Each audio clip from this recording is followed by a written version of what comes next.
Hello everyone, welcome back to our channel. నేను నా journey. అందరూ ఎలా ఉన్నారు? బాగున్నారు అనుకుంటున్నా. మేము కూడా బాగున్నాం. ఇవాళ ఫుడ్ వీడియోతో వచ్చేసామన్నమాట. పన్నీర్ మసాలా కర్రీ ఎలా చేయాలి అని. సో ఆ రెసిపీ ప్రాసెస్ ఫర్దర్ వీడియోలో చూపిస్తాను. సో వీడియో మొత్తం చూడండి. మీకు కనుక వీడియో నచ్చినట్లయితే please like, share and subscribe. And మీరు ట్రై చేయండి పన్నీర్ మసాలా కర్రీ. ఇప్పటిదాకా ట్రై చేయకపోతే అండ్ ఎలా వచ్చింది అనేది మాకు కామెంట్స్లో చెప్పండి. ఓకే, ఇప్పుడు ఫస్ట్ అయితే టొమాటో, పచ్చిమిర్చి అండ్ ఒక పెద్ద ఆనియన్ తీసుకున్నాం అనమాట. తీసుకొని వాటిని కొంచెం పెద్ద ముక్కలుగా కట్ చేసుకుందాం. ఎందుకు అంటే ఇవి పేస్ట్ చేసే పర్పస్ కోసం మనం కట్ చేస్తున్నాం కాబట్టి. సో చూస్తున్నారు కదా, మన స్క్రీన్ మీద కనిపిస్తుంది. అమ్మ పెద్ద పెద్ద ముక్కలు కట్ చేసేసి వేస్తుంది. మనం కావాలి అంటే కాజు కూడా యాడ్ చేసుకోవచ్చు. కాజు యాడ్ చేసుకుంటే టేస్ట్ వస్తుంది. కానీ మేమైతే హెల్త్ పర్పస్ కోసం అన్నట్లు, అంటే డాడీ హెల్త్ పర్పస్ కోసం అని కాజు వాడకూడదు కాబట్టి మేము వాడట్లేదు. లేదు అంటే మనం వేసుకోవచ్చు. తర్వాత వాటిని స్టవ్ మీద పెట్టేసి అలా కొంచెం ఆయిల్ వేసేసుకొని బాగా వేగనివ్వండి.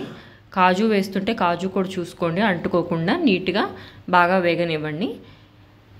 ఈ వేగే లోపు మనం ఏం చేయొచ్చు అంటే, మనం పన్నీర్ తెచ్చుకున్నాం కదా, పన్నీర్ ఏదో మనకి క్యూబ్స్గా దొరుకుతుంది, ఆరెల్స్ అలాగే ఒక పెద్ద సైజులో దొరుకుతుంది కదా, దాన్ని క్యూబ్స్గా కట్ చేసుకోవాలి కదా. సో ఈ వేగే లోపు మేమేమనుకున్నాము అంటే, ఓకే పన్నీర్ క్యూబ్స్ కట్ చేయడం స్టార్ట్ చేద్దాం అనుకున్నాం. సో ఫర్దర్ చూడండి. సో నేనైతే మిల్క్ మిస్ట్ తీసుకొచ్చాను అనమాట పన్నీర్. అంతకుముందు జెర్సీ తీసుకొచ్చాం. జెర్సీ చాలా పొడి పొడిగా అయిపోయింది. సో మాకు నచ్చలేదన్నమాట. మేబీ మేము తెచ్చింది అలా ఉందో పర్సనల్ చాయిస్, నేనేం ఇక్కడ కామెంట్ చేయను. కానీ మిల్క్ మిస్ట్ మాకు బాగున్నట్టు అనిపించింది ప్రస్తుతానికి అయితే. చూడండి, క్యూబ్స్గా వచ్చింది నాకు అలా కట్ చేస్తున్నప్పుడు. సో ఇవన్నీ మొత్తం క్యూబ్స్గా కట్ చేసేసుకొని అవి వేగేలోపు పక్కన పెట్టేసుకుంటే, సో ఏంటంటే పని ఈజీగా అయిపోతుంది అనమాట. ఒకేసారి రెండు పనులు అయిపోతాయని.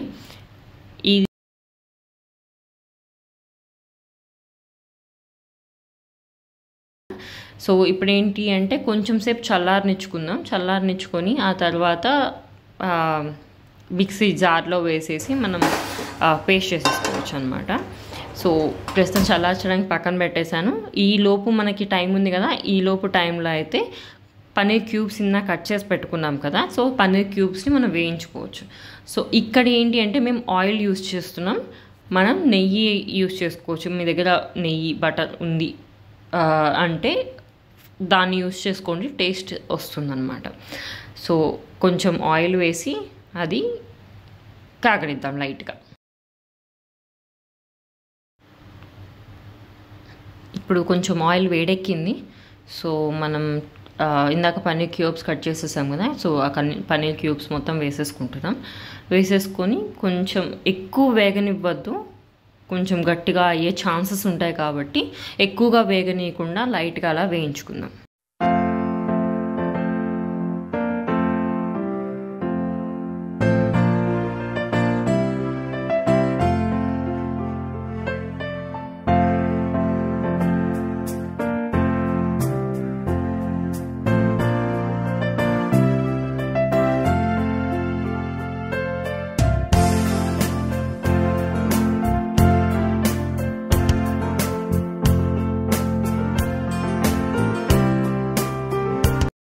ఇప్పుడు ఇందాక మనం టొమాటో, పచ్చిమిర్చి అండ్ ఆనియన్ వేపు పెట్టుకున్నాం కదా, సో అవి కొంచెం చల్లారిందనమాట.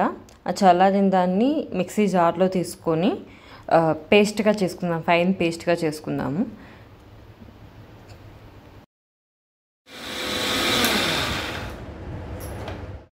సో చూసారు కదా, పేస్ట్ ఇలా వస్తుందన్నమాట. ఫైన్గా మెత్తగా వచ్చేస్తుంది. ఈ పేస్ట్లో అయితే టొమాటో, పచ్చిమిర్చి, ఉల్లిపాయ ఉన్నాయన్నమాట. మేము కాజు అయితే వేయలేదు. కాజు వేసుకునే టేస్ట్ కావాలి అంటే కాజు వేసుకోండి. ఓకే, టేస్ట్ బాగా వస్తుంది. అంటే ఇది బాగుండదని కాదు, బాగా వస్తుంది అనమాట. ఇప్పుడైతే మనం ఒక ప్యాన్ తీసుకుందాం. దాంట్లో మళ్ళీ ఆయిల్ వేసేసి అది కొంచెం కాగాక చూసారు కదా, అమ్మ బిర్యానీ ఆకు వేసింది ఫస్ట్, అండ్ తర్వాత చెక్క, అనాస పువ్వు. ఓకే, అనాస పువ్వు తర్వాత జాపత్రి వేసింది. ఇప్పుడు లవంగాలు వేస్తుంది. ఇప్పుడైతే వీటిని కొంచెం బాగా వేపుకుందాం. ఇక్కడ ఇంకో విషయం ఏంటంటే, మీకు కావాలి అంటే యాలకులు కూడా ఇక్కడ యాడ్ చేసుకోవచ్చు.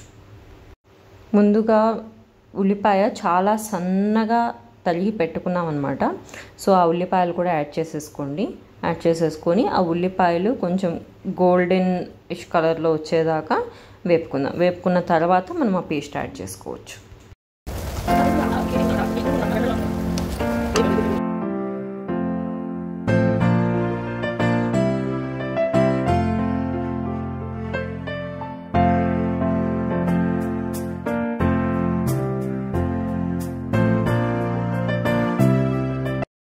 అల్లం వెల్లుల్లి పేస్ట్ వేసుకోండి. అల్లం వెల్లుల్లి పేస్ట్ ఆ పచ్చి వాసన పోయేదాకా వేపుకుందాం.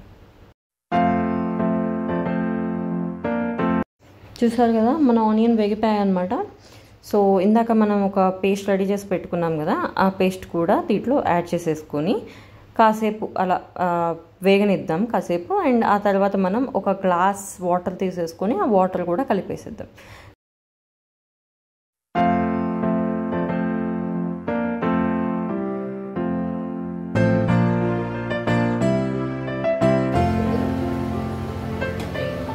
Next step add salt add చేసుకోండి మన రుచికి తగినంత.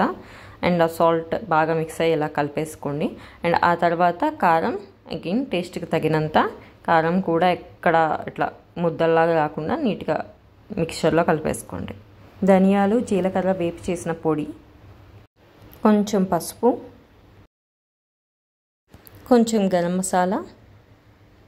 మసాలాస్ మొత్తం యాడ్ చేసిన తర్వాత ఆ మసాలాస్ అంతా మిక్స్ అయ్యేలాగా బాగా కలపండి.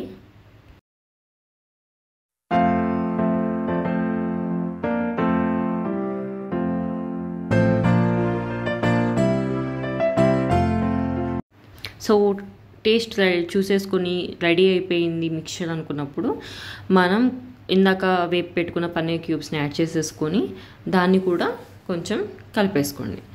అండ్ కలిపేసుకున్న తర్వాత ఈ మిక్చర్ని కాసేపు అలాగే పొయ్యి మీద పెట్టి ఉడకనివ్వండి. వాటర్ కొంచెం తగ్గిపోయి మన పేస్ట్ ఇందాక యాడ్ చేసిన పేస్ట్ కొంచెం గట్టి పడుతుంది అనమాట, లైట్గా గట్టి పడుతుంది. అండ్ వాటర్ క్వాంటిటీ తగ్గి ఆయిల్ పైకి వస్తుంది. అంతవరకు ఉంచేసి ఆ తర్వాత మనం కొత్తిమీర అలాంటివి ఉంటే యాడ్ చేసేసుకొని దించేసుకోవచ్చు.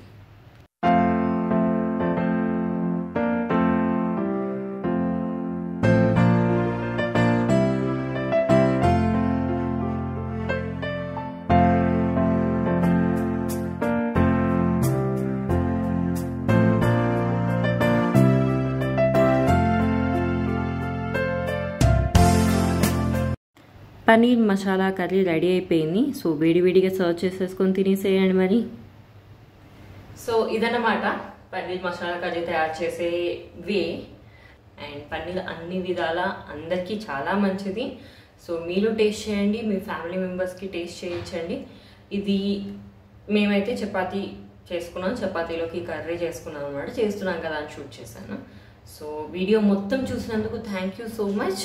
మీకు కనుక వీడియో నచ్చినట్లయితే ప్లీజ్ మర్చిపోకుండా లైక్, షేర్ అండ్ సబ్స్క్రైబ్ చేయండి. Signing off, Mounika and Krishna. Bye.